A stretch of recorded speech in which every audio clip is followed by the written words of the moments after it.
UGC ने पिछले दिनों 13 जनवरी को कॉलेज कैंपस और यूनिवर्सिटीज़ में जाति के आधार पर भेदभाव के खिलाफ और समानता को बढ़ावा देने के उद्देश्य से एंटी डिस्क्रिमिनेशन रूल्स 2026 लागू किया।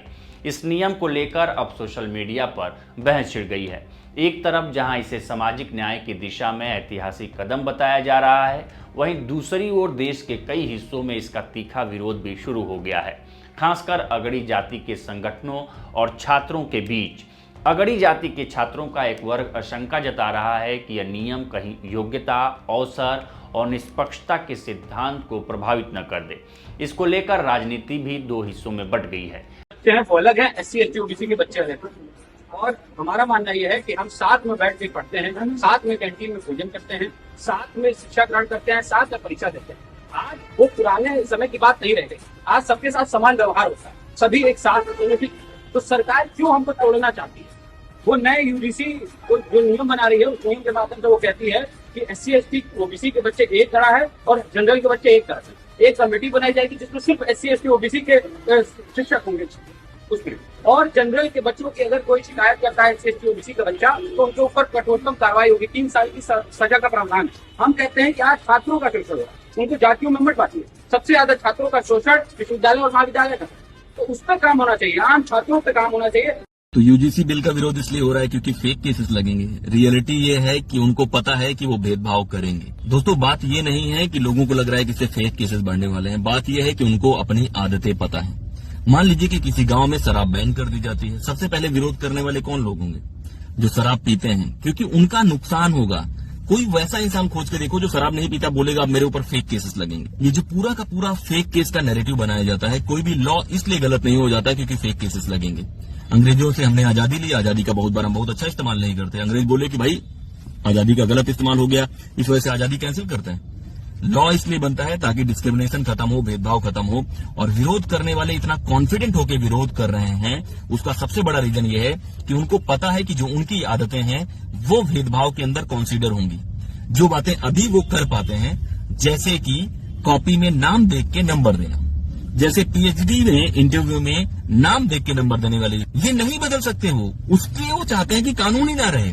भाई, जो कॉन्फिडेंस है ना, वही दिखा रहा है कि कितनी प्रॉब्लम है। इनमें से कितने कंटेंट क्रिएटर हैं जिन्होंने रोहित वेमुला की मौत पे कुछ लिखने की कोशिश करी है, उनके सपोर्ट में कुछ करने की कोशिश करी। इस देश में बहुत सारी घटनाएं होती हैं जो बहुत बुरी होती हैं, बहुत गलत होता है, वहां पे इनका कोई भी नजरिया कुछ नहीं आता है। लेकिन एक कानून जो अभी इम्प्लीमेंट भी नहीं हुआ है, उस पर एकदम डर दिखाया जा रहा है। भाई, भेदभाव खत्म करो, संविधान के हिसाब से चलो और अपने मन में जो बना हुआ है ना कि कुछ लोग सुपीरियर हैं, वो निकालने की कोशिश करो। बीजेपी सांसद निशिकांत दुबे जहां इसे सही ठहरा रहे हैं, वहीं बीजेपी नेता और सांसद मनोज तिवारी के नाम से बना फेसबुक पर पेज से इस पर सवाल उठाया जा रहा है। मनोज तिवारी ने फेसबुक पर लिखा कि जातिगत भेदभाव को एकजुटता से रोका जाना चाहिए। ये काम साफ नीयत से किया जाना चाहिए, सियासी उल्लू सीधा करने के लिए नहीं, और नियम जाति के महीन पिरामिड को समझते हुए बनाए जाने चाहिए। सवर्ण छात्र अगर जातिगत भेदभाव करते हैं तो उन पर कार्रवाई हो, मगर उन्हें आपसी रंजिश में फंसाया जाए तो फंसाने वाले पर भी कार्रवाई होनी चाहिए।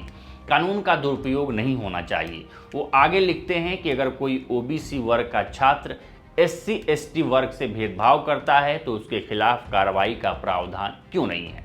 भेदभाव के मामले तो यहाँ भी होते हैं।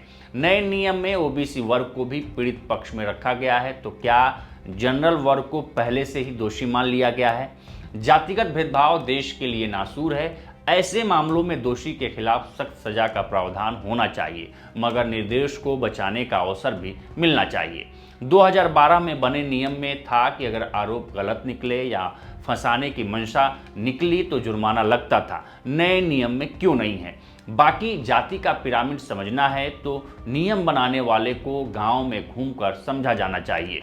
AC कमरों में सिर्फ हवा ठंडी लगती है, जातिगत गर्माहट नहीं पता लगती। अंत में वो परसाई को कोट करते हुए लिखते हैं कि इस देश में हर जाति ने अपने से छोटी जाति खोज रखी है। हालांकि ये उनका ओरिजिनल पेज नहीं है मनोज तिवारी का, लेकिन उनके नाम से बने पेज से सवाल उठाया गया है। लेकिन सवाल है कि आखिर यूजीसी ने ऐसा क्या नियम लागू कर दिया है जिसको लेकर अगड़ी जातियों में रोष है। दरअसल विश्वविद्यालय अनुदान आयोग यानी यूजीसी ने 13 जनवरी 2026 से उच्च शिक्षण संस्थानों में समानता को बढ़ावा देने के नियम 2026 लागू कर दिए। इस नियम का मकसद उच्च शिक्षा में जातिगत भेदभाव रोकना और सभी छात्रों को बराबरी के अवसर देना था। खास बात यह है कि अब अनुसूचित जाति एससी, अनुसूचित जनजाति एसटी के साथ साथ अन्य पिछड़ा वर्ग यानी ओबीसी भी जातिगत भेदभाव की परिभाषा में शामिल किए गए हैं। नए नियम के तहत हर विश्वविद्यालय और कॉलेज में समानता समिति बनाए जाने का प्रावधान है, जिसमें ओबीसी, महिला, एससी, एसटी और दिव्यांग वर्ग के प्रतिनिधि होंगे। समिति हर 6 महीने में अपनी रिपोर्ट यूजीसी को भेजेगी। इसके अलावा अब ओबीसी छात्र, शिक्षक और कर्मचारी भी किसी भी तरह के जातिगत भेदभाव या उत्पीड़न की शिकायत सक्षम अधिकारी के पास दर्ज करा सकते हैं। हर संस्थान में एससी, एसटी और ओबीसी के लिए समान अवसर प्रकोष्ठ होना अनिवार्य है ताकि सभी के अधिकार सुरक्षित रहें। यूजीसी ने नए इक्विटी नियमों का पालन न करने वाले संस्थानों के खिलाफ सख्त चेतावनी दी है। आयोग ने कहा है कि जो भी कॉलेज या विश्वविद्यालय इन नियमों का पालन नहीं करेगा उसके खिलाफ कार्रवाई की जाएगी। इसमें संस्थान को यूजीसी की योजनाओं से बाहर करना, कोर्स बंद करना, ऑनलाइन और डिस्टेंस एजुकेशन पर रोक लगाना और संस्थान की मान्यता रद्द करना शामिल है। यूजीसी के नए नियमों में जातिगत भेदभाव की शिकायत करने का तरीका भी बताया गया है। नियमों के अनुसार कोई भी पीड़ित छात्र, शिक्षक या कर्मचारी हेल्पलाइन, ईमेल या ऑनलाइन पोर्टल के जरिए अपनी शिकायत दर्ज करा सकता है। वह अपने कंप्लेंट लिखित रूप में भी दे सकता है। अगर मामला गंभीर और आपराधिक है तो उसे सीधे पुलिस के पास भेजा जाएगा। यूजीसी ने कहा है कि अगर शिकायतकर्ता इक्विटी कमेटी की रिपोर्ट से संतुष्ट नहीं होता है तो वह 1 महीने के भीतर कॉलेज या विश्वविद्यालय में बनाए गए ऑम्ब्ड्समैन के पास अपील कर सकता है। वहां तय समय में निर्णय लिया जाएगा। इसके अलावा यूजीसी पूरी प्रक्रिया की निगरानी करेगा और कॉलेजों और विश्वविद्यालयों का रैंडम इंस्पेक्शन करके रिपोर्ट भी मांगेगा ताकि नियम सही ढंग से लागू हो रहे हैं या नहीं यह सुनिश्चित किया जा सके। बताया जा रहा है कि संसद की शिक्षा, महिला, बाल और युवा संबंधी मामलों की संसदीय समिति ने यूजीसी के ड्राफ्ट रेगुलेशंस की समीक्षा की थी। फिर 8 दिसंबर 2025 को अपनी रिपोर्ट सरकार को सौंपी थी। मध्य प्रदेश के पूर्व मुख्यमंत्री और कांग्रेस के राज्यसभा सांसद दिग्विजय सिंह इस समिति के चेयरमैन हैं। इसी समिति ने यूजीसी को सिफारिशें दी जिसके आधार पर भेदभाव वाले नियम में ओबीसी को भी जाति आधारित डिस्क्रिमिनेशन में शामिल किया गया। इससे पहले ओबीसी जातियों को यूजीसी के ड्राफ्ट में नहीं रखा गया था। इसी कमेटी ने सिफारिश की कि इक्विटी कमेटी में एससी, एसटी, ओबीसी से आधे से ज़्यादा प्रतिनिधि भी होने चाहिए।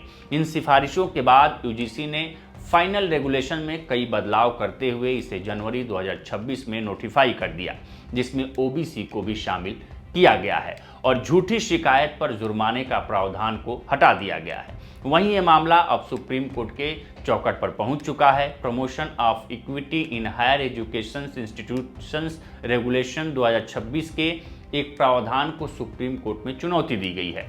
इस नियम को लेकर एक जनहित याचिका यानी कि PIL दायर की गई है, जिसमें यूजीसी के नए नियम के नियम 3C को मनमाना, भेदभावपूर्ण और असंवैधानिक बताते हुए रद्द करने की मांग की गई है। याचिकाकर्ता का आरोप है कि ये प्रावधान उच्च शिक्षा संस्थानों में समानता को बढ़ावा देने के नाम पर कुछ वर्गों, खासकर सामान्य वर्ग के खिलाफ भेदभाव को बढ़ावा देता है और इससे कुछ समूहों को शिक्षा से बाहर किया जा सकता है। याचिका में कहा गया है कि नियम 3C संविधान के अनुच्छेद 14 समानता का अधिकार, अनुच्छेद 19 अभिव्यक्ति की स्वतंत्रता और अनुच्छेद 21 व्यक्तिगत स्वतंत्रता का उल्लंघन करता है। साथ ही यह यूजीसी अधिनियम 1956 के प्रावधानों के विपरीत है और उच्च शिक्षा में समान अवसर सुनिश्चित करने के मूल उद्देश्यों को नुकसान पहुंचाता है। ऐसे में ये देखना होगा कि अब सुप्रीम कोर्ट में ये तर्क कितना सही साबित होता है और इस पर सुप्रीम कोर्ट क्या करता है। तो फिलहाल इस रिपोर्ट में इतना ही। इस पर आपकी क्या राय है हमें कमेंट कर सेक्शन में जरूर बताएं। बाकी देश दुनिया की तमाम खबरों के लिए बने रहें लोकमत हिंदी के साथ।